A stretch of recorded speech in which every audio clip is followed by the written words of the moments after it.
différentes élections que nous avons eues depuis 2006, 2011, 2018 et voilà d'autres élections qui se pointent à l'horizon maintenant en 2023. Alors la fois passée, j'avais suivi avec attention le discours du président Félix Tshisekedi qui avait dit un mot qui avait un peu semblé ne pas être compris peut-être par beaucoup de gens, mais qui est un mot qui disait ceci, soit nous allons conserver les acquis ou soit nous allons recommencer à zéro. Mais peut-être que les problèmes des Français parfois s'accomplissent ou le problème de compréhension de chacun, c'est de ses sentiments, c'est de ses convictions, c'est de ses pense. Mais en même de la vie, la question est les acquis. Quels sont ces acquis-là que nous pouvons dire nous pouvons conserver? Et si nous les conservons, cela veut dire que nous allons les garder pour pouvoir conserver. Et pour conserver, chacun de nous, qu'on soit fanatique, qu'on soit opposant, on doit se poser la question de savoir, parmi ces acquis, si nous commençons aux besoins de base, les besoins fondamentaux, qu'au moins chaque président doit commencer à exécuter. Quels sont ces besoins de base? Et il faut les évaluer d'abord en fonction de vous-même, pas en fonction de ce que vous voyez à la télé. Pas en fonction de ce qu'on vous dit à la radio, pas en fonction de ce qu'on vous dit ailleurs, mais en fonction de ce que toi, dans ton milieu de vie, c'est que tu vis. Je commence d'abord par la sécurité. Là, c'est le fondement des fondements, parce qu'il n'y a pas d'État sans la sécurité. Aussi longtemps qu'il y a les groupes armés étrangers sur le sol national, il y a des groupes armés nationaux sur le sol, et il y a aussi l'absence de l'État à beaucoup de parties de notre pays. Et aussi, il faut signaler qu'il y a des massacres qui se font à ce net moment dans notre pays. Les gens sont tués chaque jour, les gens sont assassinés chaque jour, les femmes sont violées, les enfants sont enrôlés dans l'armée et d'autres enfants n'arrivent plus même à aller à l'école, tout simplement à cause de l'insécurité. Est-ce que dans votre milieu où vous vivez, vous pouvez vous promener 24 heures sur 24 heures? D'abord, ça c'est la première question qu'il faut d'abord que vous-même vous vous posiez. Est-ce que je peux me promener 24 heures sur 24 heures, même si je rencontre un militaire, même si je rencontre un policier, même si je rencontre n'importe quelle personne, je suis en sécurité? Là, c'est d'abord la première question à vous poser. Est-ce que cet acquis-là a été réalisé? Deuxième des choses, il faut se poser la question sur la nourriture.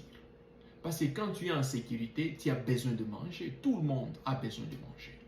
Est-ce que tu as la possibilité d'avoir la nourriture facilement? C'est-à-dire être capable de manger 3 fois par jour.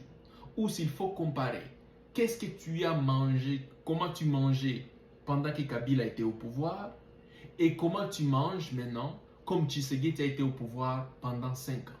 Est-ce qu'il y a eu un changement pendant cette période-là? Si avec Kabila tu mangeais 1 fois par jour, est-ce qu'actuellement tu manges 2 fois? C'est dès lors que tu peux dire waouh, voilà.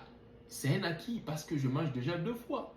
Pendant Kabila, si tu mangeais 2 fois et actuellement tu manges 1 fois, est-ce que tu vas dire que c'est un acquis? Non. Ou soit, si pendant Kabila tu mangeais 1 fois et aujourd'hui c'est la même chose, la même qualité de nourriture que tu mangeais parce que tu n'as pas assez de moyens pour acheter la nourriture que tu veux, alors est-ce que tu vas dire que c'est un acquis par rapport à la nourriture? Allez voir, il y a beaucoup d'enfants qui sont de part et d'autre, on les empoisonne parce qu'ils n'ont pas à manger dans leur maison. Alors, il faut vous poser la question de savoir, est-ce que c'est un acquis chez toi à la maison, dans votre famille, chez vos frères, chez vos sœurs? Est-ce que c'est un acquis, vous commencez déjà à manger comme vous le souhaitez? Est-ce tu peux dire que je vote le président qui est en place parce qu'il a amélioré ça ou il n'a pas amélioré ça? Troisième des choses, c'est la santé. S'il faut parler de la santé, vous savez que dans d'autres pays, par exemple, il y a ce qu'on appelle l'assurance maladie. C'est-à-dire, même si tu vas chez les docteurs n'ont pas besoin de te demander l'argent avant de te soigner. La première des choses, ils te soignent d'abord. Parce qu'ils savent que tu as une assurance, que ton travail va payer, ou soit c'est l'assurance publique qui sera bien évidemment payée par l'État. Alors, on se pose la question de savoir, est-ce que tu as eu l'accès à la santé toutes les fois quand tu en avais besoin?